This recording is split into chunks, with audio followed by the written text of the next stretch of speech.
What's up, YouTube? Man, we bright as heck today. I ain't have time to set up and dim the lights and all that. What's going on, YouTube? I just did the video of me with all the footage up New York. And it's funny, man. I went to the trial, and the thing that tripped me out is it was boring outside. It was so boring. I was so exhausted. I was going to go into one of the overflow rooms. But man, it was just, I mean, it wasn't worth it. I wish I would have went in, but I'm going to go back up there. I'm going back up there, y'all. What is up, YouTube? How y'all doing? Check it out, man. Gene Deal on heartbreak testimony against Diddy's from mystery woman who was hiding her identity. What? Hey, y'all hit that subscribe button, hit that bell. Let's see what this video all about, man. Thumbs up. Let's see what Gene got into a situation, that's what I'm gonna call it, with one of the YouTubers. I'm just gonna say one of the YouTubers. I hate spreading the bad news, especially when it's somebody I know. We talking about doing business together and everything, man, and next thing you know, this happened. God dang, man, can we all just get along? But anyway, rumor has it that Gene knocked him out. I don't think that happened. I know that didn't happen. That's what I'm thinking, because he was up bragging or talking and all this stuff, and but a couple of people did say that he told security that Gene put his hands on him, so maybe Gene did kind of smoosh them or something. I don't know. Anyway, y'all hit that subscribe button, hit that bell. Let's see what Gene got to talk about this time. Let's check it out. The art of dialogue. If I'm not mistaken, a woman named Mia, she testified against Diddy, right? Well, Mia was another way of saying missing in action. That was the prosecution giving her that name. Mia, yeah. Mia. They did not want you to know her identity. Facts. She came in there looking like a mess. She couldn't hardly go through the interview because of, she was upset. She was messed up. We got people in court that's giving that information up. Mia testimony was just like if you take Devontae Nash and Capricorn. She put it all together, but her was treacherous. She knew everything. She knew all about the drugs, the money, the beating of Cassie, D-Rock involvement, and what he used to do. But the thing that was so crazy about it is that she said that Puff used to rip her repeatedly, damn near anytime he wanted to, all the time. Like several times she was ripped by him. It seemed like she had the jury crying. She was ripped by Puff, bruh. Now, what I know, that in some states,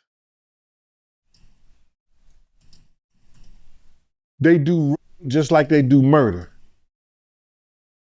In New York City, because in the States, you got to realize the time that you could be charged with rape in most states is from 3 to 30 years.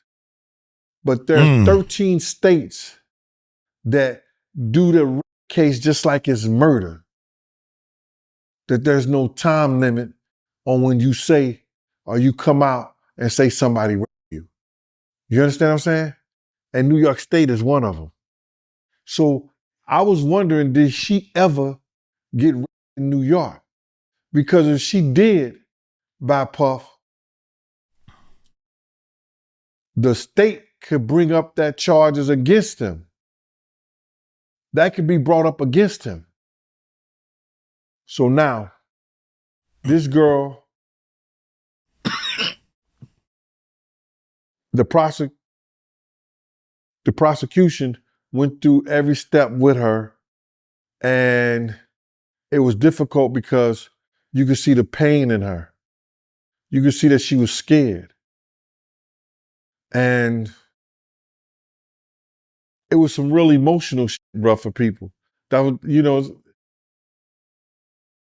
I don't know if they're gonna ever get this out. I don't know if they can ever put that out because I know that federal cases, even though it's taped by the feds, they don't release it. But if her testimony was ever released to the public, everybody would need tissue. Because for her to work for somebody and say that they will repeatedly rape her, that's crazy, bro. I was talking with Miss Pleasant. Okay. And she was saying that the jury was looking at Diddy like he was a monster. All the ones who really, and they were saying that you could tell like 3 or 4 jurors was on Diddy's side. But after that Mia testimony, they ain't had no, you know what I'm saying? They ain't had no love for him. I'm telling you, bro, this is not gonna go the whole 6 weeks. The prosecution's talking about that they cut it out from 8 to 6, and they say they might be sooner than that. After that Mia testimony, and they got more. They got more that's coming, bro. Because I look at it like this. They put Paul and D-Rock into too much stuff that was going on.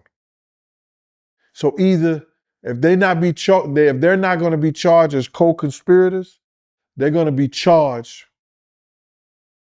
If they're not going to be charged with co-conspirators, they're going to have to come and testify and be given some kind of immunity. Because if you kidnap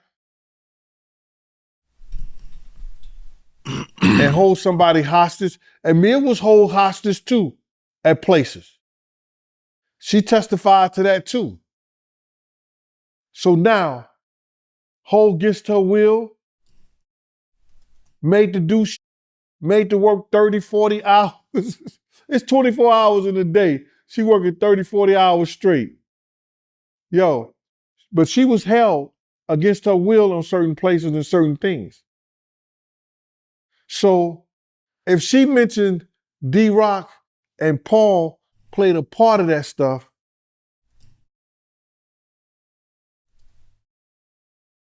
that means the feds got to bring them in either as co-conspirators or give them some kind of immunity for their testimony. They want Puff, bruh. But then they want Puff. And what Mia did was, just like a couple other people, they brought in Combs Global and Bad Boy Entertainment as being one. And by them doing, and them being employees, and the employees was made to do crimes for the satisfaction of Puff, paying prostitutes, buying drugs. Now, that's where all the RICO and the racketeering come in at.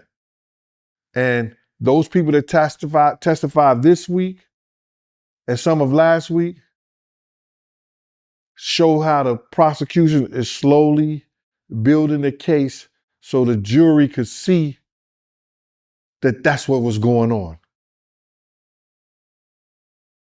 Next week gonna be a doozy. Yeah, she testified that she suffered from PTSD because of Puffy. Yeah. Why wouldn't he? Somebody raped her, bruh. And they want to know she still continued to work for them.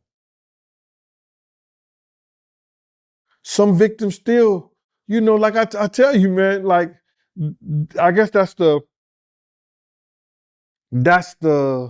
defense. They have to come in like that. But they know about the Stockholm theory, where captors and kidnappers and people still they fall in love, or they got love for the people who do them bad. This man held all the gold, and he made all the rules. The golden rule, bruh. And that's the problem. That's the situation, that's the issue. And that's what we're dealing with. And if I'm not mistaken, she testified about a situation that happened at Prince Club, right? Oh, Mia and Cassie, they had an invite to Prince party. And they went over there, and somebody told Diddy that they were at the party, because he wasn't even supposed to go, I don't think. That's what they were saying. They was wondering how he knew. So he went in there because he had been looking for Cassie, and she had been staying in hotels, different places. She was dodging him. So when they found out he was there, I think she ran out the side of the back door. Puff chased her and tackled her into some bushes. Prince security, and his security was with him, watching him. Prince security ran out there and got him off of Cassie and safeguarded her. That's crazy. Prince security had to stop Puff from beating that girl. That's crazy, man. I wonder if it got back to Prince. It probably did. There was a lot of stuff that got on the internet that said Prince did this and Prince did that, but that never came out in the court. It just came out that his security stopped Puff from assaulting Cassie. She also testified that while she was sleeping, Cassie ran in her room screaming that Diddy was about to kill her. She testified that several times that Cassie she'll be in the next room, but she couldn't really hear it. She could hear it, but she wouldn't know who was in the next room. And then Diddy would walk out. And then Cassie would walk out and she'll have a black eye. So the defense would try to say, well, how you know he did it? Yeah. Who, the black eye bandit did it, motherfucker? He did it. But that's the defense. Right. They have to protect their client. It was like that, bro. Yeah, she said that somebody told her that she'll be killed if she came out exposing Diddy.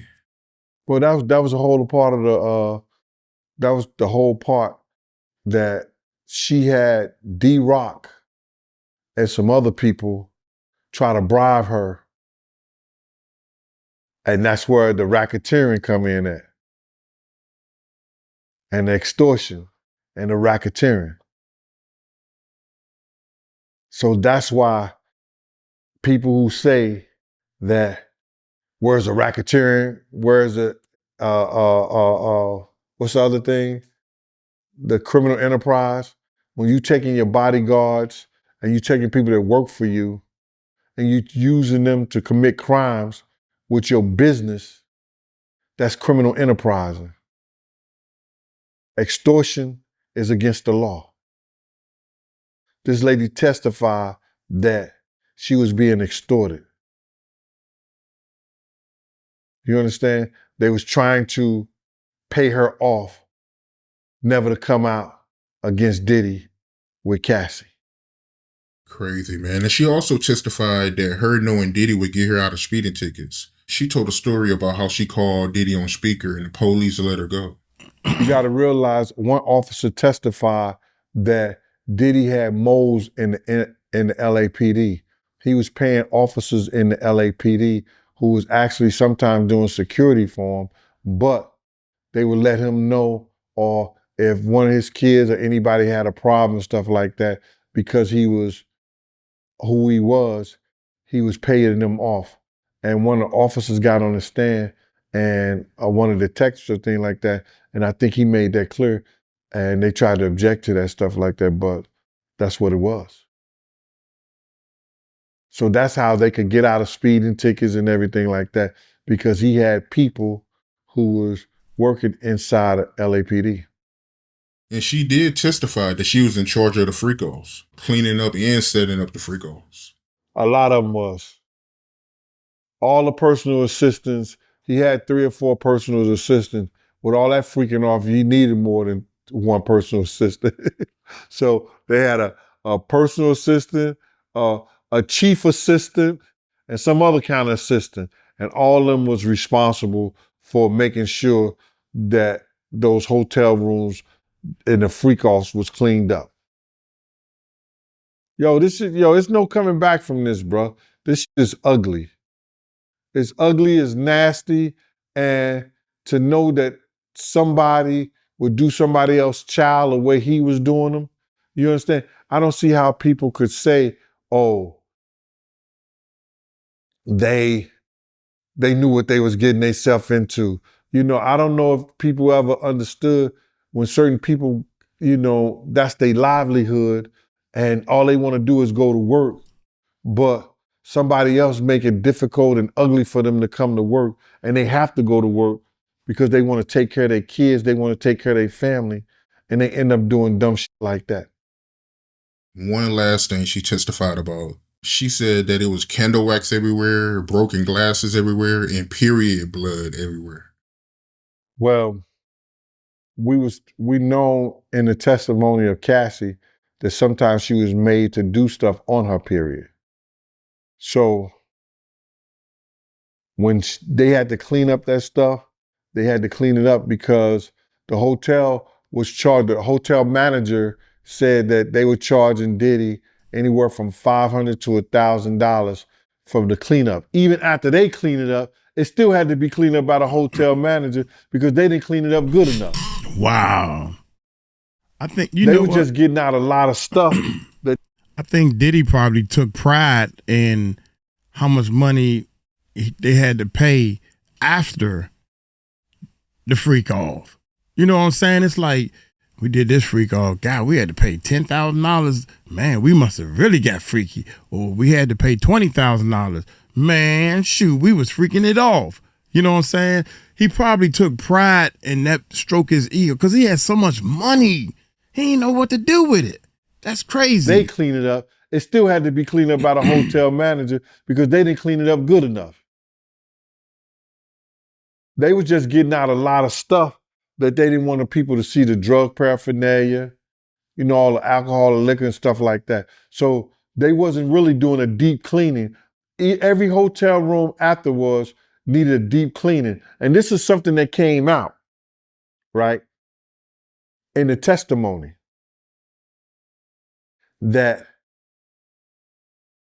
there were people doing freak-offs and Diddy wasn't even there sometimes. Who they was doing freak-offs with, they didn't say. But the freak-offs, and this has come off from he didn't say freak-offs, he said they was using the room and sometimes Diddy wasn't there. But when Diddy wasn't there, they would have to get special permission from somebody and get stuff signed out by KK. Whoever KK is, she had to sign off for the freak-offs, even when Diddy wasn't there. So now that's what the prosecution may be bringing up. And the next thing, whereas that KK was setting up other freak-offs to happen under the Bad Boy umbrella, and they were paying for it.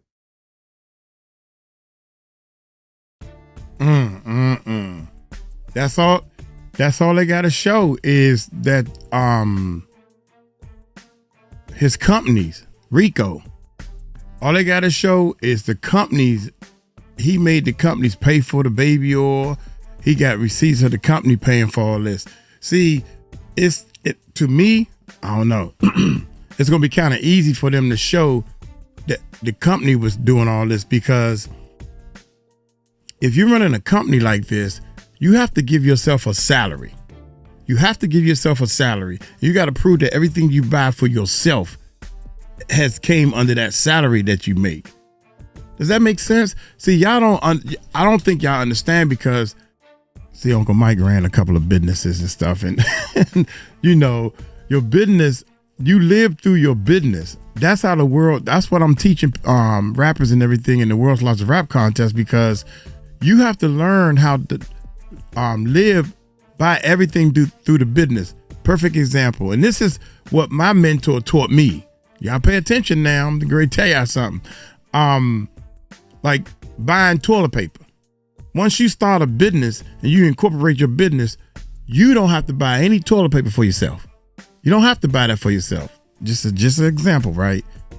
The company, because if you got, like, I'm running a studio, I'm just as example, people come over my house, they need to use the bathroom. That's a tax write-off. That's for the company. So we need a company bathroom. So when I'm sitting in here as the company, I'm working, I'm engineering for the people, I got to use the bathroom. Toilet paper. I'm not using it for myself because I'm an employee. All the employees got to use it. That's how the rich get richer, because we buy toilet paper for ourselves. This is how it was explained to me. And I was like, damn, I didn't even think about that. So you don't have to buy damn near anything. If you buy something personal, 100% for yourself, like hair grease or a haircut, you know, you can write your haircut off. Also, I gotta look good for this photo, because this photo is going to be advertisement for the company. Now you get it, right? I know you got it now. So the haircut is a tax write-off. That's how the rich get richer, and that's how the poor get poor. And y'all think Uncle Mike don't know what he talking about. Y'all take it light, take it slow. Y'all tell him Uncle Mike told you so. Peace out.